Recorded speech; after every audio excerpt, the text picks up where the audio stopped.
Sir, ಆ ಮೇರಿ ವರ್ಗೀಸ್ ಅವ್ರ ಕತೆ ಮುಗೀತು. ಇನ್ನು ಅವರಿನ್ನೂ ಈ ಕೇಸಿಂದ ಹೊರಗೇನೆ.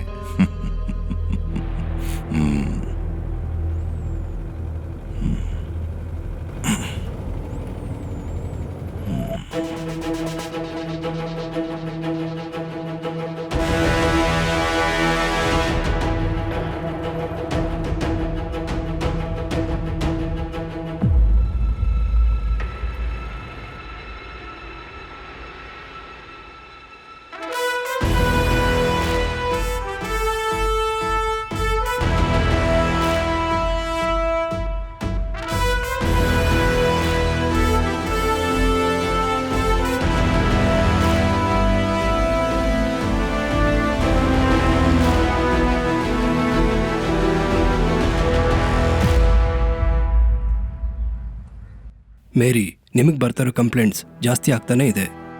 ನೀವು ಜಡ್ಜ್ಮೆಂಟ್ ಕೊಟ್ಟಿರೋ 3 ಕ್ರಿಮಿನಲ್ ಕೇಸ್ ಬಗ್ಗೆನೇ ಈಗ ಮೀಡಿಯಾನಲ್ಲಿ ಬ್ರೇಕಿಂಗ್ ನ್ಯೂಸ್ ಆಗಿದೆ. ಪಬ್ಲಿಕ್ನಲ್ಲಿ ನಮ್ಮ ಜುಡಿಷರಿ ಬಗ್ಗೆ ಒಂದು ನಂಬಿಕೆ ಇದೆ. ಅದಕ್ಕೆ ಯಾವ ಸಮಸ್ಯೆನೂ ಬರಬಾರ್ದು. ಹೈಕೋರ್ಟ್ ವಿಜಿಲೆನ್ಸ್ ಕಡೆಯಿಂದ ಪ್ರೆಷರ್ ಕೊಟ್ಟಿದ್ದಾರೆ. ಮೇರಿ, ನೀವೇ ಲೀವ್ ತಗೊಂಡು ಹೋಗಬೇಕು ಅಂತ ಅವ್ರು ಡಿಮ್ಯಾಂಡ್ ಮಾಡ್ತಿದ್ದಾರೆ. Sir I am damn innocent. Sorry, I just need to hear your decision is yes or no. Yes sir, ನಾನು ಲೀವ್ ತಗೋತೀನಿ.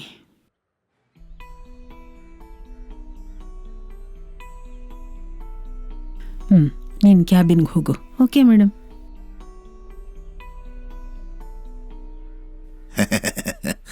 Hello Mary Varghese, judge madam, how are you? ಇನ್ಮೇಲೆ ನೀವು ಜಡ್ಜ್ ಅಲ್ಲ, ಬರೀ ಮೇರಿ ಅಷ್ಟೇ ಸಾಕು.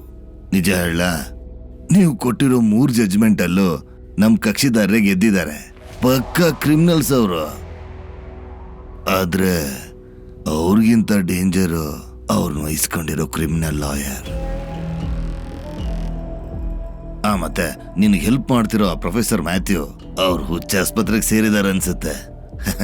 ಮನುಷ್ಯನ ವಿಧಿ ಹೀಗೆಲ್ಲ ಆಟ ಆಡತ್ ನೋಡು. ಮತ್ತೆ ನಿನ್ ಮಗಳು ಸಿನಿ, ನನ್ನ ಗೆಸ್ಸಿಂಗ್ ಕರೆಕ್ಟ್ ಆಗಿದ್ರೆ ಅವಳೀಗ ಜೆಲ್ ಹಾಸ್ಪಿಟಲ್ ICUಲಿದ್ದಾಳೆ. ನೀವು ತಪ್ಪಿಗಿದ್ರೆ ಒಳ್ಳೇದು, ಇಲ್ಲ ಅಂದ್ರೆ ಇವ್ರಿಗೆ ಹೇಳಿ ನಿಮ್ ಕತೆ ಮುಗಿಸ್ಬಿಡ್ತೀನಿ.